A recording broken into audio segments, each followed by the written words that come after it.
Paz, graça e paz, bom dia. Deus abençoe a todos. Estamos de volta com boas notícias. Boas notícias do Evangelho de Jesus Cristo, conforme registrado no livro escrito por Mateus.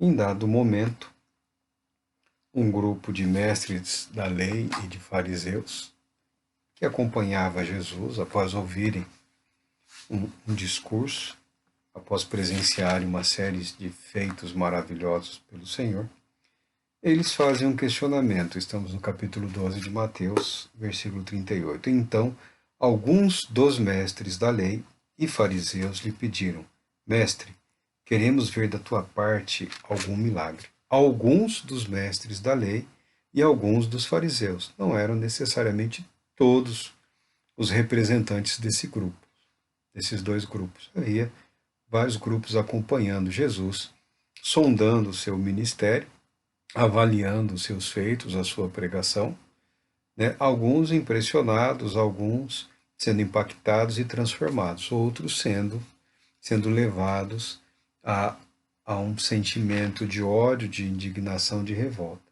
E esse grupo de revolta, por quê? Porque esses homens se apresentavam como os legítimos representantes de Deus entre o povo, como se eles fossem os profetas e os sábios daqueles dias.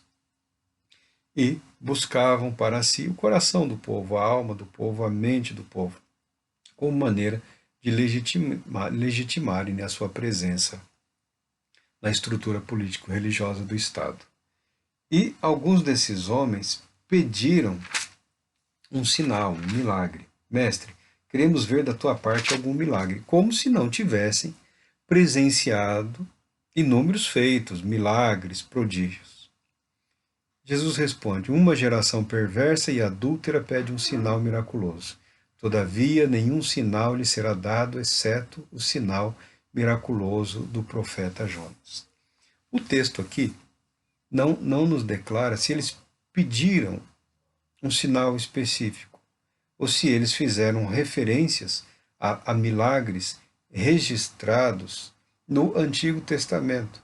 No Antigo Testamento, milagres e sinais dados por Deus para legitimarem diante do povo os seus profetas, os seus mensageiros. O próprio Moisés, quando enviado por Deus para o povo que vivia no Egito, debaixo da escravidão, Moisés recebeu autorização, permissão ou capacitação para a realização de sinais, de prodígios, de milagres, para confirmarem a legitimidade do seu envio, da sua presença, do seu ministério profético junto ao povo, né? E também para testemunharem diante dos egípcios, especialmente diante de Faraó e da corte, que o Deus dos hebreus, o Deus de Israel, o Criador dos céus e da terra, estava ali disposto a resgatar o seu povo.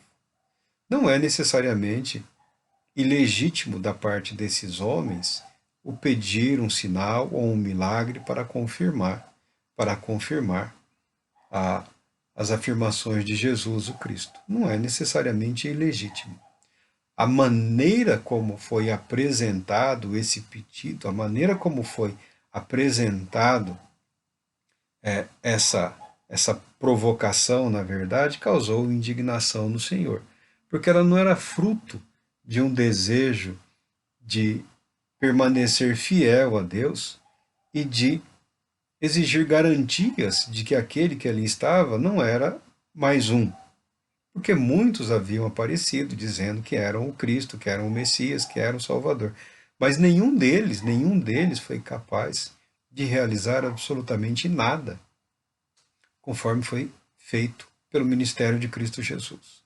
Alguns rabinos, alguns mestres, alguns fanáticos, por assim dizer, né? Não vamos confundir naquele período, volta e meia tentavam legitimar, alguns religiosos tentavam legitimar, vez por outra, alguma tentativa de apresentação messiânica, mas via de regra era de um líder revolucionário, alguém disposto a levantar armas contra os romanos. Era isso que se via às vezes naquele período, e foi mais ou menos isso que se viu depois também que acabou resultando na destruição de Jerusalém.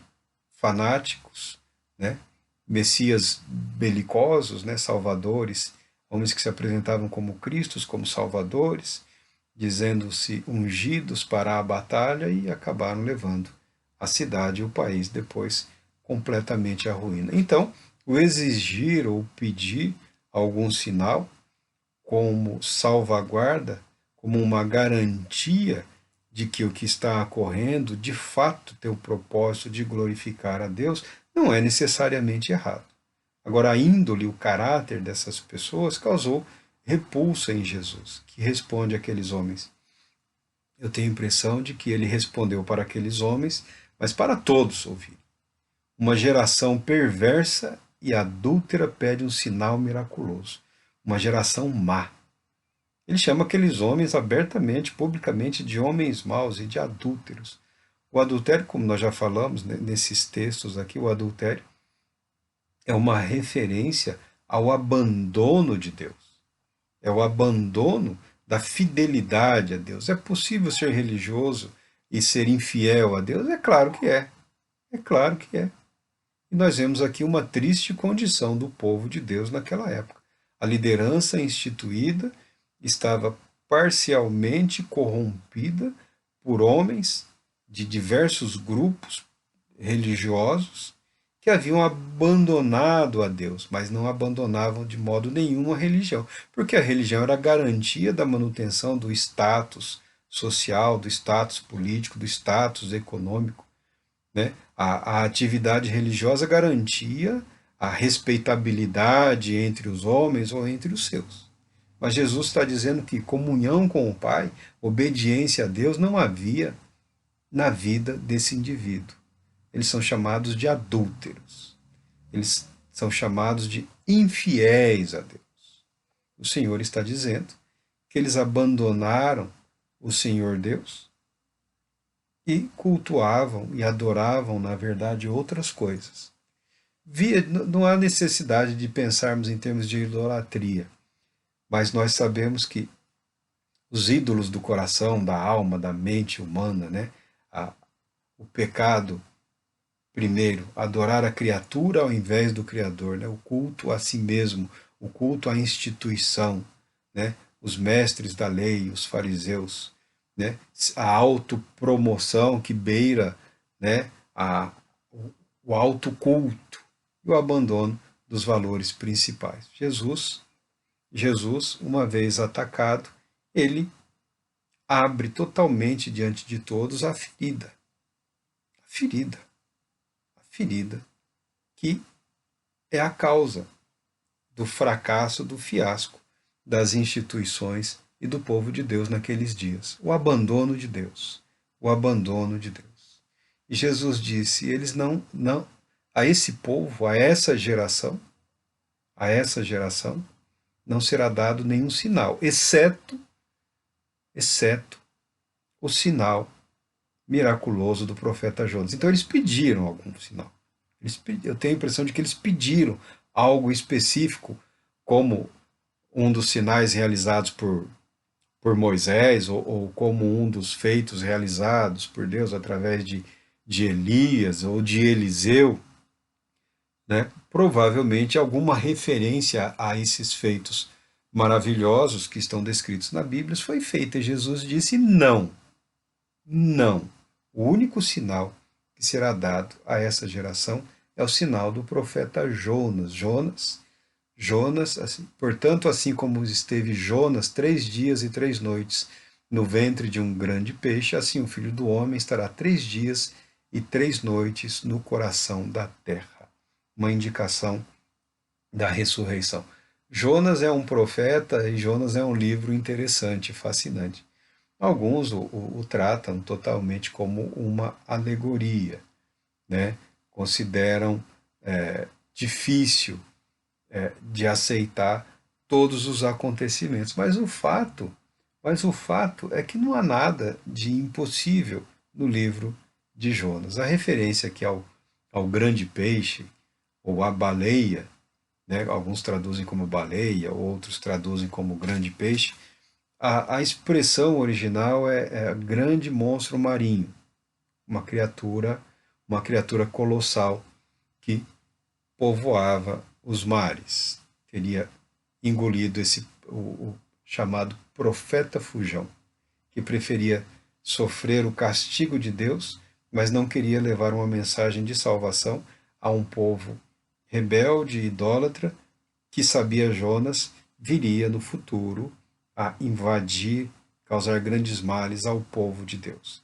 E Jonas, no seu raciocínio tolo, tosco, ingênuo, totalmente humano, ao tentar fugir da sua vocação e do seu ministério, ele, ele deu motivos para que a palavra profética fosse muito mais facilmente aceita pelos ninivitas, valendo lembrar que a história chegou antes de Jonas até Nínive.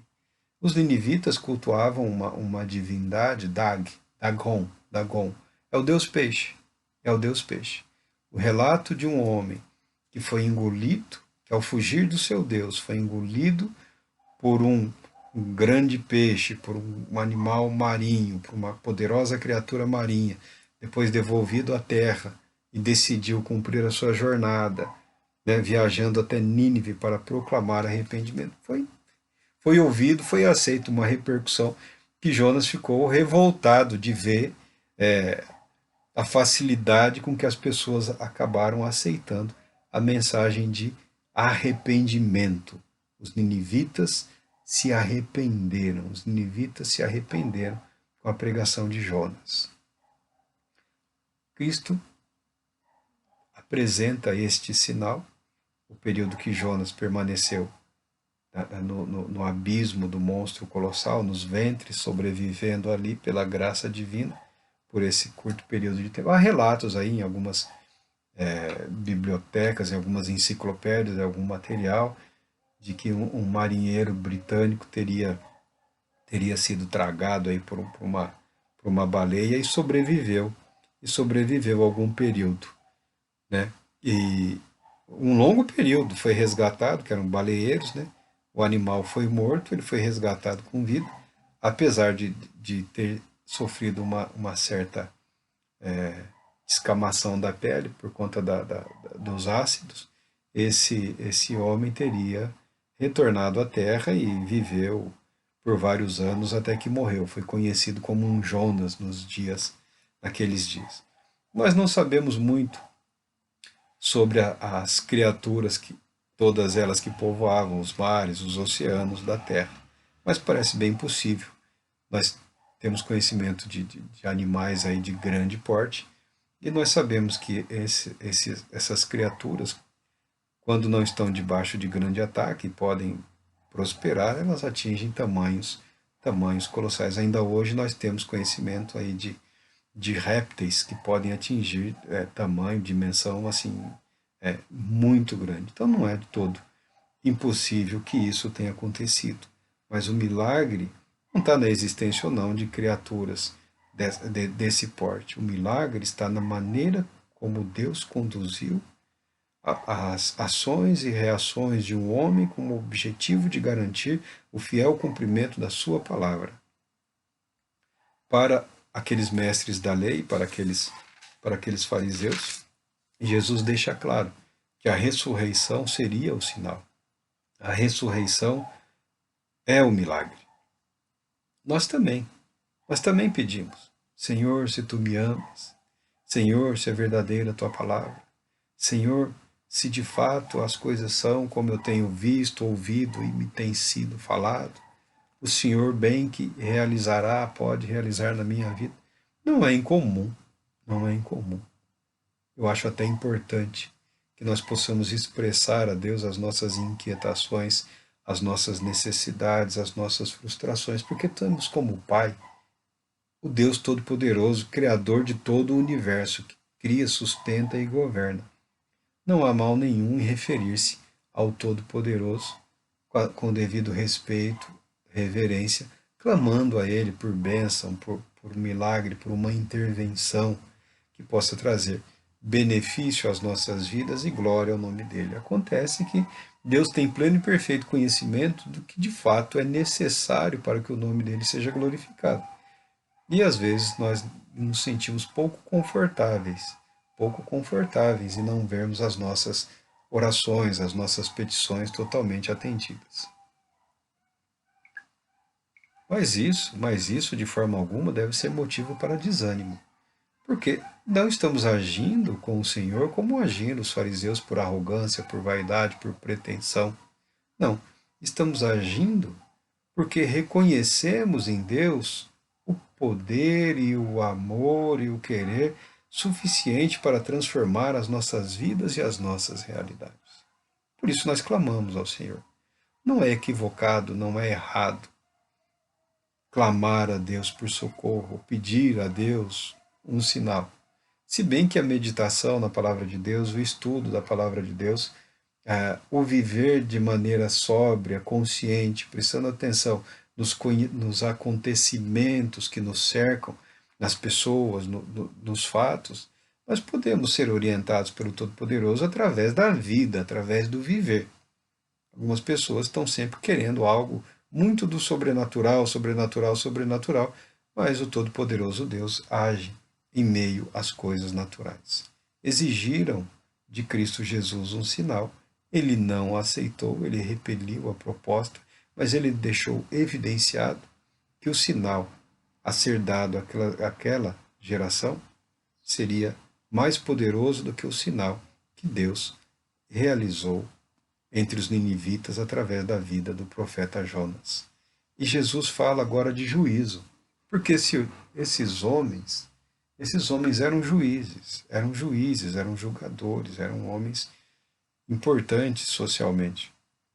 O povo de Nínive se levantará no dia do juízo com esta geração e a condenará, pois eles se arrependeram com a pregação de Jonas. E eis aqui está quem é maior do que Jonas. Fazendo um paralelo entre os efeitos, entre o resultado da pregação de Jonas, do milagre operado por Deus através de Jonas, o resultado que agradou a Deus em Nínive, Jesus está dizendo: eu fiz infinitamente mais do que Jonas fez. Eu realizei muito mais do que Jonas realizou. A abundância de sinais, de prodígios, de milagres. E mesmo assim, vocês não se arrependem. Vocês não querem se arrepender. A tentativa de impor a religião aos céus. A religião, ela deve ser fruto, reflexo da nossa vida, da nossa comunhão com Deus, conforme ensinado na palavra de Deus. A nossa religiosidade, a nossa espiritualidade, ela deve refletir a nossa submissão à vontade de Deus. O que você vê aqui entre esses homens que estão provocando a Cristo Jesus é que a estrutura religiosa, espiritual daqueles homens, porque havia espiritualidade, sim. A estrutura espiritual da religiosidade daqueles homens era uma tentativa de impor aos céus o querer deles, o empurrar para Deus o como eles queriam ser e como eles queriam viver. Esse é o perigo da religião, esse é o perigo da espiritualidade, esse é o perigo da fé, quando ela abandona o caminho da submissão àquele que nos é superior e tenta se apresentar como uma imposição ao outro e aos céus daquilo que nós podemos ou somos capazes de oferecer, uma tentativa de inversão. O nosso culto como uma invasão dos céus, o nosso culto como uma contraposição aos decretos de Deus, como se nós pudéssemos decretar daqui como o céu deve agir em relação a nós. Uma visão, pensamos nós, totalmente equivocada, que foge à essência da fé judaica e foge à essência da fé cristã. Se outros pensamentos, outros cultos e outras práticas adotam essas ideias, isso é com eles, mas na Escritura nós vemos uma condenação severa a isso. E Jesus passa a falar agora de uma mulher aqui, a rainha do sul, ou rainha de Sabá, também conhecida como rainha do sol do meio-dia. Se levantará no juízo com esta geração e a condenará, pois ela veio dos confins da terra para conhecer os sábios ensinamentos de Salomão. E eis aqui está quem é maior do que Salomão. Nós já falamos de Salomão, algumas vezes falamos de Salomão, né? De toda a repercussão que tem tido no ambiente religioso, quando você critica aí alguém de tão elevada projeção, né? O interessante de Salomão é que quem se dedica a estudar a palavra de Deus, ele é assim, ele é o mais sábio dos homens e ao mesmo tempo ele é o mais tolo dos sábios, né? Nunca em seus dias caminhou sobre a terra um homem tão sábio e nunca em seus dias entre os sábios caminhou um homem tão estúpido como foi Salomão. Mas é apresentado aqui o homem no seu auge, naquilo que ele é contextualizado pelo povo, pela história, para representar e apresentar. Deus galardoou, Deus abençoou Salomão com uma sabedoria prática, uma sabedoria para a vida, uma sabedoria para tomar decisões, para dar conselhos, uma sabedoria para sondar a criação, uma sabedoria para aprender a contemplar a glória, a majestade, a santidade de Deus, o mover de Deus, o saber de Deus entre os homens. E ele foi muito feliz durante muito tempo, por conta da atuação graciosa e soberana do Espírito Santo na vida dele. É estranho para nós, né? É estranho para nós que temos uma vida comum, somos pessoas comuns, né? Lutamos com as questões do dia a dia, lutamos contra as paixões, as obsessões, os pecados, o pecado nosso de cada dia, temos uma vida comum, mas ficamos perplexos às vezes, perplexos é uma palavra exagerada, mas ficamos assim, admirados, né, em ver como Deus foi fiel a alguém infiel. Como Deus consegue ser fiel para com o infiel? Aquela geração está sendo atacada por Cristo Jesus. A infidelidade deles a Deus está sendo escancarada, mas ao mesmo tempo a fidelidade de Deus está sendo evidenciada. Deus não mudou em absolutamente nada. Deus continua amando a todos vocês. O propósito de Deus, o plano de Deus vai se cumprir, a vontade de Deus vai se cumprir. Vocês ficarão fora do plano de Deus porque vocês abandonaram a Deus, vocês foram infiéis a Deus. E apresenta aqui um outro feito extraordinário. Tem aqui o grande sinal, o resultado extraordinário da vontade de Deus entre os ninivitas, que a vontade de Deus é salvar, o propósito de Deus é resgatar, é restaurar, é conduzir indivíduos, nações, povos ao arrependimento, à vida de comunhão com Deus, e isso ocorreu de fato entre os ninivitas. Agora fala de uma mulher sábia, é uma governante, é uma rainha. A rainha dos sabeus, a rainha do sul, a rainha do sol do meio-dia, a rainha de Sabá, é uma mulher. É casada com o rei dos sabeus. Nesse povo, né, isso daqui está numa região ali, norte da África, pela própria internet, você pode tentar localizar aí as regiões. Hoje, a glória que foi no passado é só uma lembrança, né? Mas essa mulher existiu, esse reino existiu, era um reino próspero, era um reino de abundância de bens, de riqueza, muito ouro, muito voltado para a atividade comercial. Eles detinham ali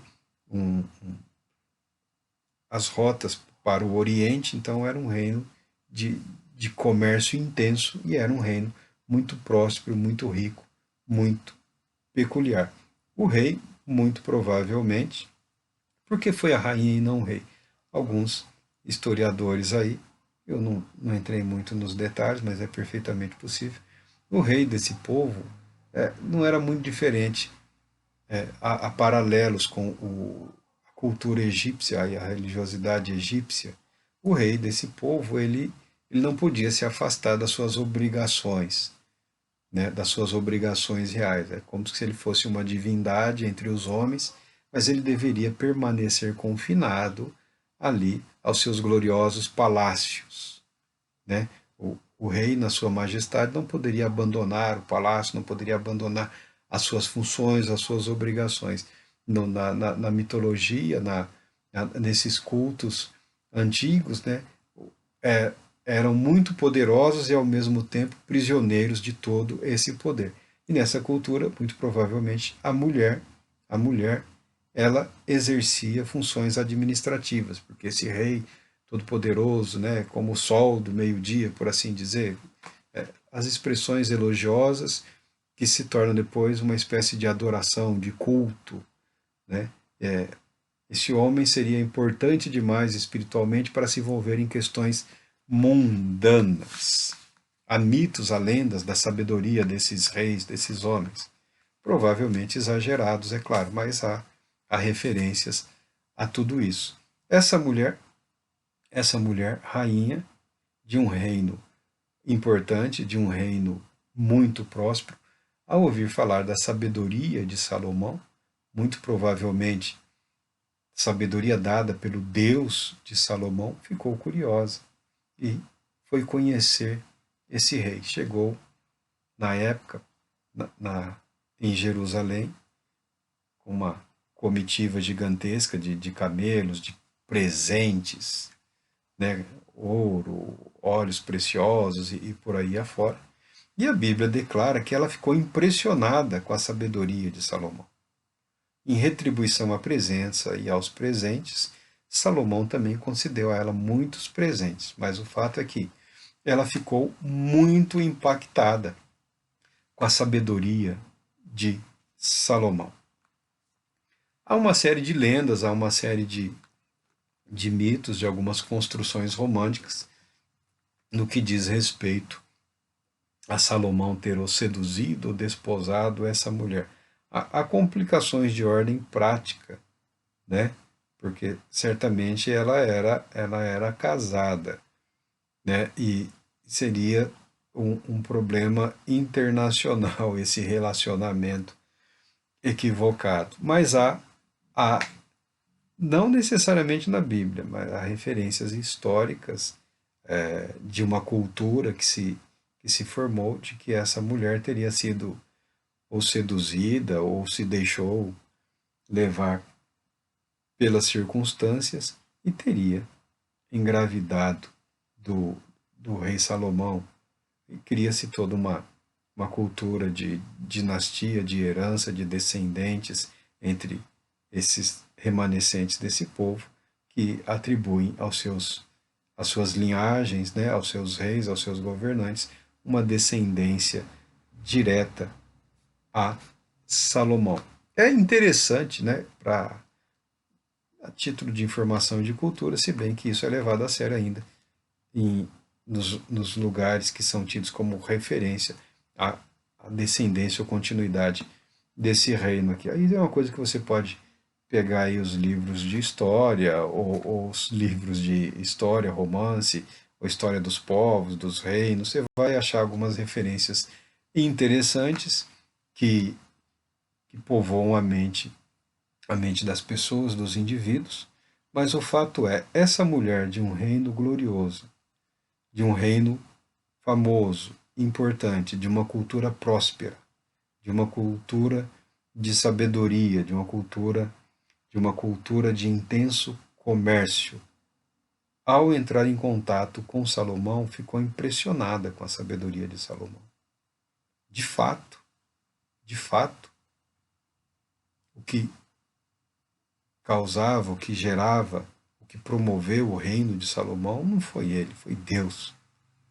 Ficava evidente, foi evidente para ela. Há um Deus verdadeiro agindo através da vida desse homem. E Jesus fala: eis aqui quem é maior do que Salomão. Tudo que tenho dito, toda a minha sabedoria, todo o meu agir, todo o poder que se manifesta através de mim, todos os que foram curados, os cegos que voltaram a enxergar, os paralíticos que voltaram a andar, ainda assim vocês rejeitam a minha verdade, a minha sabedoria, mesmo vendo que ela provém da Escritura, mesmo percebendo que ela vem dos céus. E Jesus passa a falar aqui tópico, de um tópico. Usou o dia do juízo, o julgamento, para garantir que aquela geração estava condenada, a menos que se arrependesse e que se entregasse a Deus e ao plano e ao propósito de Deus. Jesus anuncia o juízo dos juízes. Isso ocorre, esse fenômeno também, em meio aos cristãos. Alguns grupos, algumas pessoas gostam de se apresentar como julgadores de anjos e de homens, né?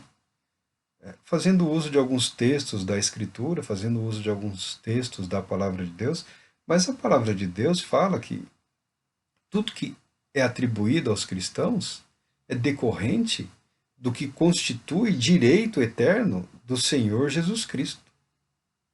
Não que nós seremos juízes, é que o nosso Senhor, ele julgará. É o que a Bíblia declara. Nós que estamos em Cristo, participamos dessa condição inerente a Cristo Jesus, não por nós mesmos, mas a Ele.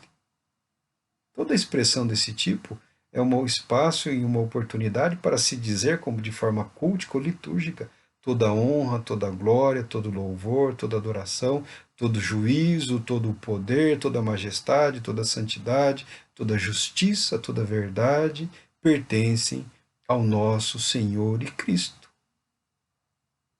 São uma oportunidade cultica de abrirmos mão das nossas vaidades, arrogâncias, das nossas pretensões carnais, humanas, mundanas, de sermos mais do que realmente somos e reconhecermos que se alguma dignidade nos é atribuída, ela é graças ao Cristo que nos ama, ao nosso Senhor e Cristo.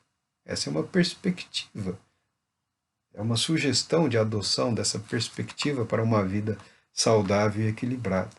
Aí Jesus entra aqui no aspecto da espiritualidade, da pureza, da purificação. Os religiosos daquela época eram incrivelmente obcecados por rituais de purificação. Algumas pessoas até interpretam mal, né?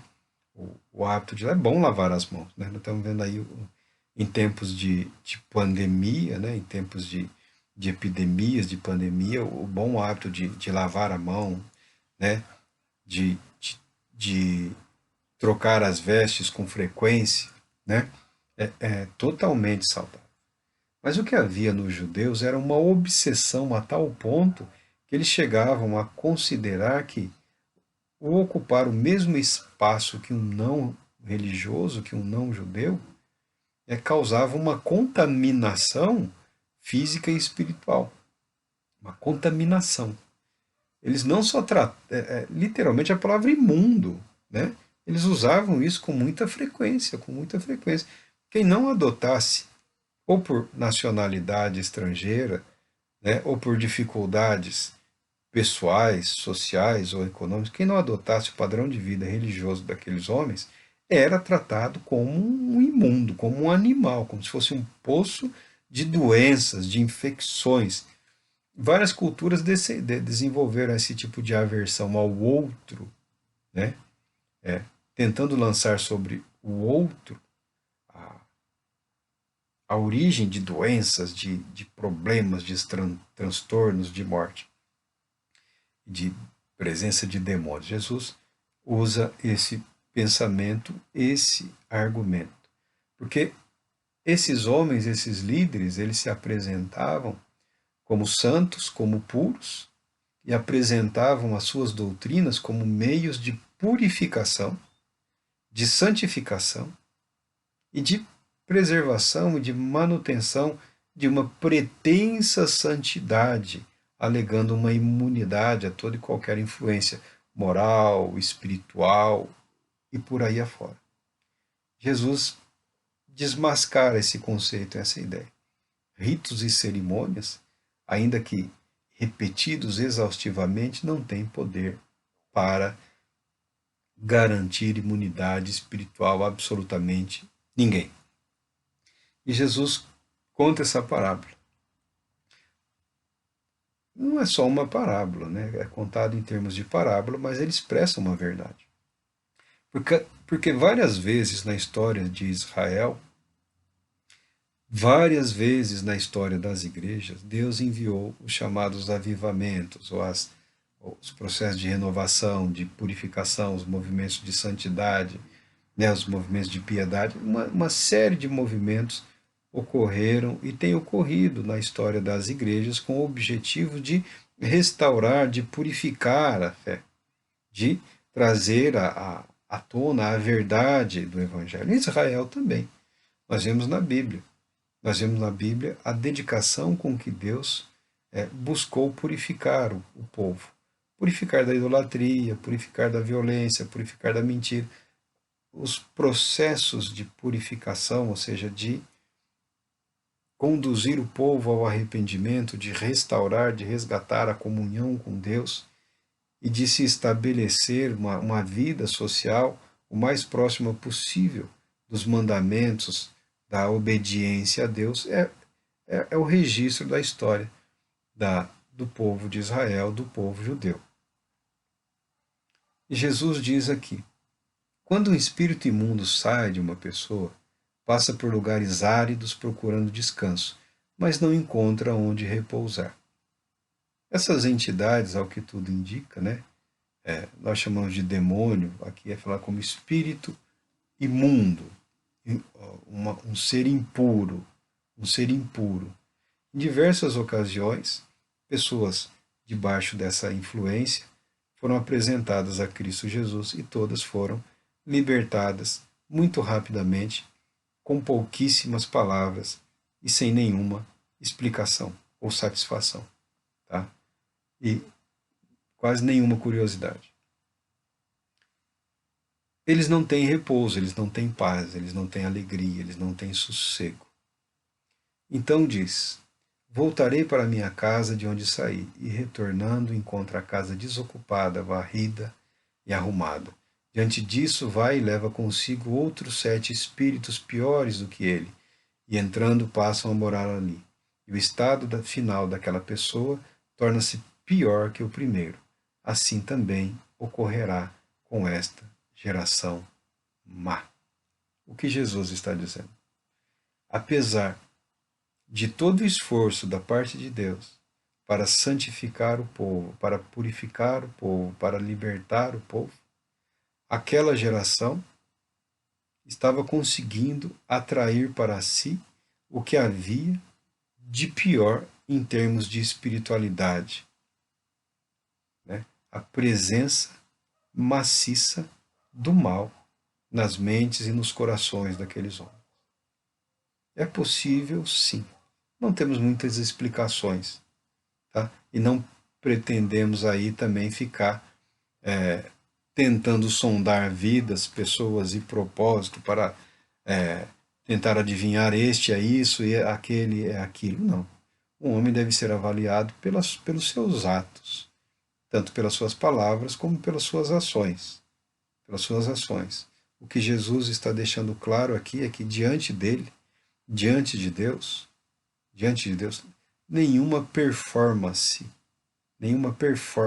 humana causa boa impressão. Ou temos uma vida governada pela palavra de Deus, ou temos uma vida sustentada pelo Espírito de Deus, ou acabamos caindo no mesmo abismo que a humanidade sempre cai. Ainda que possa não ser de maneiras grotescas, né, violentas, como algumas possessões são vistas e conhecidas, que de fato reconhecemos que há outros modos de possessão, de perversão da mente, de corrupção da alma, de corrupção do espírito, que vão muito além do que se vê em alguns processos, em alguns métodos, tá? Mas o que a palavra de Deus declara é o seguinte: a falsidade, a hipocrisia, a superficialidade será condenada.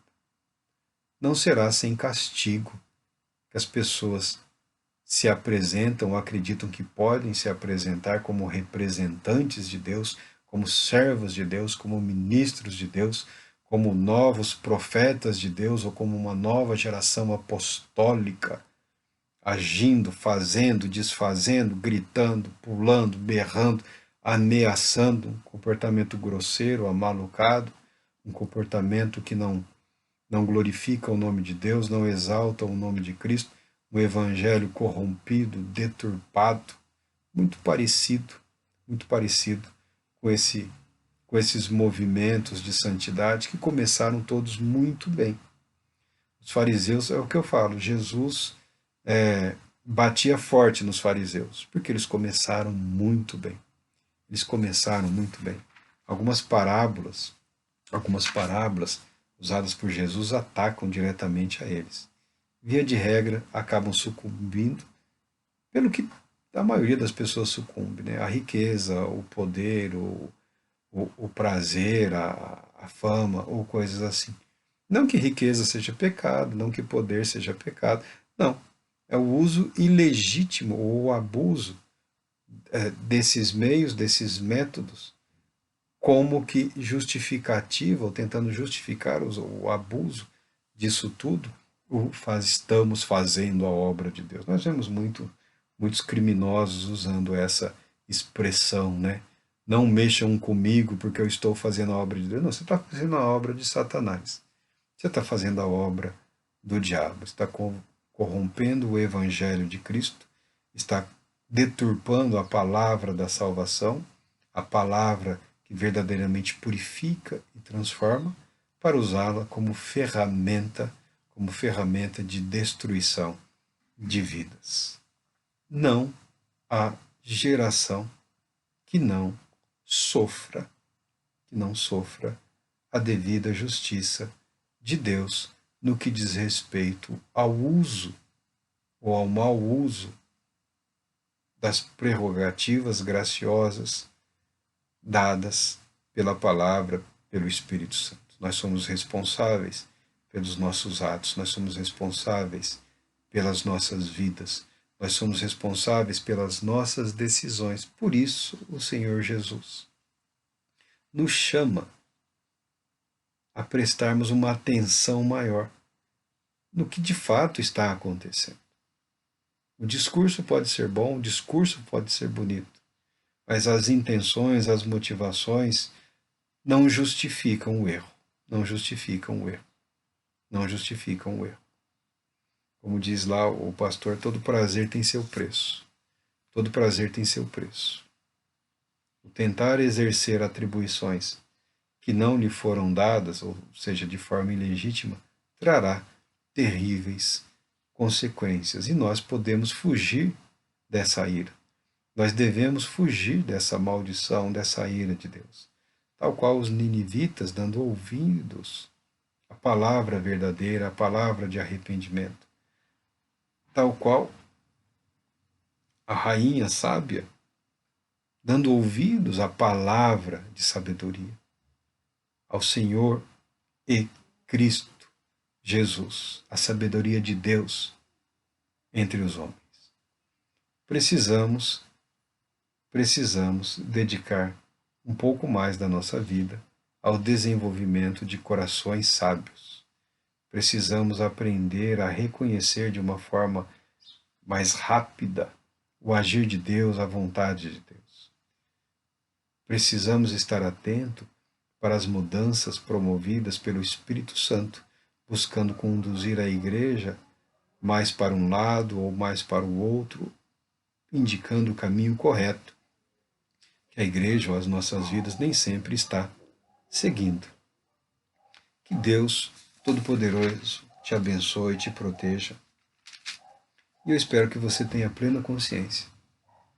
O sinal que Deus tem para nós, o milagre que Deus tem para nós, já foi realizado em Jesus Cristo. Ele vive e viverá eternamente.